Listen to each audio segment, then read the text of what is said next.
Welcome back. And now, the federal government has announced a landmark reform in Nigeria's education and employment system, the enforcement of the National Policy for the Nigerian Education Repository and Databank NERD starting October 6th this year. Under this policy, every certificate presented for job applications, promotions, or institutional processes must pass through the National Credential Verification Service, NCVS. According to the Secretary to the Government of the Federation, Senator George Akume, no appointment in ministries, departments, agencies, MDAs, or tertiary institutions will be confirmed without an NCVS clearance. Each clearance will come with a national credential number and security codes, making academic certificates easily verifiable across Nigeria. The Minister of Education, Dr. Tunja Lausa, explained that this move is designed to curb academic fraud and, of course, clamp down on fake degrees. Well, we're just going to be looking at the impact of all of this. First of all, it's a very good move. We are seeing innovation. We are seeing Nigeria taking its place when it comes to digital security, and I like it because over time we've heard stories of fake degrees, fake certificates, people who even do not go to school, they can just wake up and buy certificates. So making a shame of those who work tirelessly for their own. This is big shout out to the Secretary of the Federation, Senator George Akume, and of course the Ministry of Education. This is a laudable move because we are seeing innovation take place. For the first time, Nigeria will be able to, hopefully if it works out, we will be able to verify certificates so that your NYC certificate can now be verified, no more fakes. And if it is verified, because the plan is, it has to be verified, whatever certificate you get from a Nigerian school, NYC, MDs, wherever, it's supposed to be digitally compliant, so it can be accessed from anywhere. So my school certificate can now be checked. Oh, you just need to go into that portal and see that, yes, actually, she graduated from this school. So it's a big sorry for those who did not go through the right process to get their degrees and get certificates. So if you forge certificates, this won't be good for you. You have to sit up and fix things right now, because I'm sure that since it's a new initiative, it's going to be followed through the latter, and a lot of people may be found losing their jobs. But let us look at some of the impacts there. The first impact here is that for prospective employees, those who are yet to get into a job, their certificates will no longer go unchecked. So do you think that this will slow down recruitment process, or will it make it more credible and transparent in the long run? What do you think, Deborah? Let me speak about myself. I think that it will make the process transparent, and it will save us time of having to deal with lots of fakes. So we can know that, oh, the people who are unemployed in Nigeria are those who are qualified to be unemployed. Do you get what I mean? Yes, they have certificates, but there are no jobs. Not those who have fake certificates waiting on jobs, just adding to the numbers. So even if it slows down the recruitment process, as far as we get certified people who can actually teach, people who can actually teach, tried and trusted, according to, and tested. Of course, you know that the process would actually involve every other thing apart from just certificate, giving you your certificate number. Of course, they would have tried you. They would have, okay, yes, this person has gone through some processes that, yes, shows that you're competent to be a teacher or to be called a teacher. And it's good. This process is necessary. It might be slow, but it is necessary. It is very necessary that we look into this, and the fact that it is necessary makes the process important, even if it's slow, even if it will be slow, because we're not even sure. Of course, the computer does a lot of it's a lot faster than we, the human beings. It's not human beings that are doing the verification. It's computer that will help him to do that. Okay. I think another impact this would have is on institutional accountability, and by that we mean that with the central verification system now put in place, higher institutions can no longer verify credentials in isolation. So before now, you have to get verified through your school. Yes. Your school decides, oh, is this your document? Are they forged? Are they real? But now there's a central system. The Minister of Education and the Secretary to the Federation is telling us that there is now a central verification system. So whatever your school did cannot pay your way through school anymore. You cannot buy yourself because you cannot forge more certificates. There is going to be a central verification system. If all things go well, then it will be a very smooth one because it will now be easy to identify fake credentials. It will be easy to filter the system and, have the right people in place. But there's something that I really like to touch on, global perception. Before now, there are lots of people who have this perception about Nigerian students or people who school in Nigeria. Is like, oh, maybe you forged your certificate. Maybe what are you? Are you really sure that this person got this grade? Are you really sure that you passed through the school? Did you not buy your certificate? So if this policy is really put into place, what can happen is that we will now have an international trust. We would have the global community believing in us again. We no longer have to speak too much English to show ourselves approved.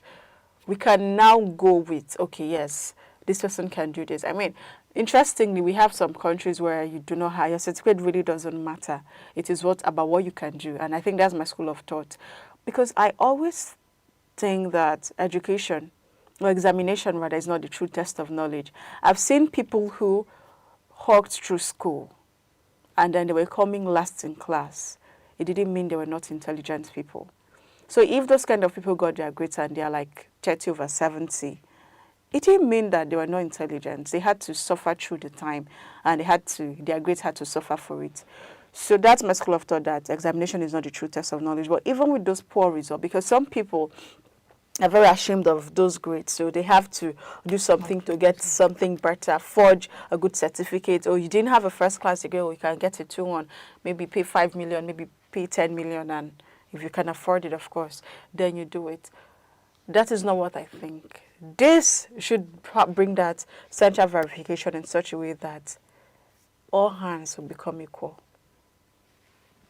Let me hear Deborah's thoughts, because Deborah is looking, okay. First of all, we are taking away corruption from our educational system. Totally. We must look at that it's important to start beating corruption from every sector. And if you can do this, and the part of where you were talking about we being able to, the educational system, we always speak on it, that we want to go beyond theoretical educational system and go into practical educational system. And if we must have practicals in our educational system, we must have teachers that can handle practicals that in the educational system. And if we must do that, we must raise teachers practically, not just by examinations again. And of course, I like the fact that you're hitting on beyond examination and verification of this, it can practicals be instilled into these teachers. Can we practically test them also, apart from testing them via the credentials alone, the fact that they got A's and B's? Can we leave that because so many people do the cramming and writing on examination. There are so many people that do the la cram. Thank you very much. La cram, la pour, as it's been said, popularly known in our educational system. La cram, la pour. And we must go beyond that. And if we must raise teachers that would raise practical students, we must also practically test these teachers and verify that they can handle this, not just showing their work. Like you said, their paperwork. So the good thing about this system is that it's not just for teachers, it's across different sectors, whether it's the MDAs, whether it's a tertiary institution, different, as long as you are going to seek for employment in Nigerian government institution especially, you must go through the CVS as a central verification system. That's what we must note. So even teachers are not exempted, doctors are not exempted, students are not exempted. If you're going to apply for that government job, just know that you're going to be verified thoroughly. But I'm excited about this because what this would do for us, it's going to strengthen the quality assurance. But then it might also expose the long-standing inefficiencies in some schools. Because we have some schools where they call it miracle centers, even universities. They know what happens there. So those kind of schools will start losing their customers because why am I coming to get caught? Why do I have to suffer? So that quality assurance is now going to be strengthened in Nigeria. You can be sure that if I got the certificate from this school, it can be verified to anywhere, and I can stand in my, head tall. But it can still be bypassed. While you were talking, I was actually looking at this case in this form. Okay. Now, we still have miracle centers. Our miracle centers, some of the miracle centers don't need to formulate credentials. They just need to pay some, you get what I'm saying, money to be able to pass answers or help the students to write. I'm not really even talking about examinations. Well, I think the conversation it's not about exams. It's about the certification. Then if it's the really. certification, it's about the certification. Okay, so I think that we would like to look at the implementation concerns around this, and one of them is how efficient and user-friendly will the NCVS platform be? I hope that it is not something that's very complex for people to access. I hope it's user-friendly. So whoever is building, whether it's an app, whether it's a web app or a mobile app, whatever it is, I hope that it can be easily accessed, user-friendly and understandable. Because I'm not sure people want to maneuver a platform where they do not understand. So let it be in a manner that somebody in Kano can access it, somebody in Edo can access it, somebody, if possible, can even have different languages. I'm not saying people who get jobs can read or write, but just give it that vibe of, well, this is an AI age, and we can do a lot with translation. So that's what I'm talking about. Another thing that we want to look at is, will rural or underfunded institutions face challenges adopting it? So I'm hoping that since it's a government institution, a government initiative rather, it won't be so difficult for other institutions to adopt it. They may need trainings, they might need funding to get it running in the school, they may need whatever kind of support, technical support thereabout. But I'm hoping that it doesn't require funding from MDAs and institutions and government agents, because if it does, then this is as good as dead. I'm not sure a lot of people would be able to afford having it run in the institutions. And if they can afford it, what's the cost of maintenance? Can they maintain it's possible, in the long run? So, yes, very, very important if it's affordable. Because if you cannot spend time building a particular system that is not affordable by all. If we must allow this spread across both rural and urban areas, not limiting private or government agencies or schools, we must understand that this should be affordable by everybody and all persons, all agencies, all organizations. Okay, I think so. We made a list of the way forward, how to just make this very easy for everybody. And one of the things that we like to point out is to make this smooth is to ensure seamless implementation. How do you do that? Build a reliable, secure, user-friendly NCVS platform. Deborah? We also see that creating public awareness and sensitize students, job seekers, and employers on how the system works. Another thing that should be done is to guarantee affordability and access, keep verification costs low, and provide support for rural and low-tech users. Because the truth is, there are people who do not know how to maneuver, who do not still, they're finding it hard to adapt to technology.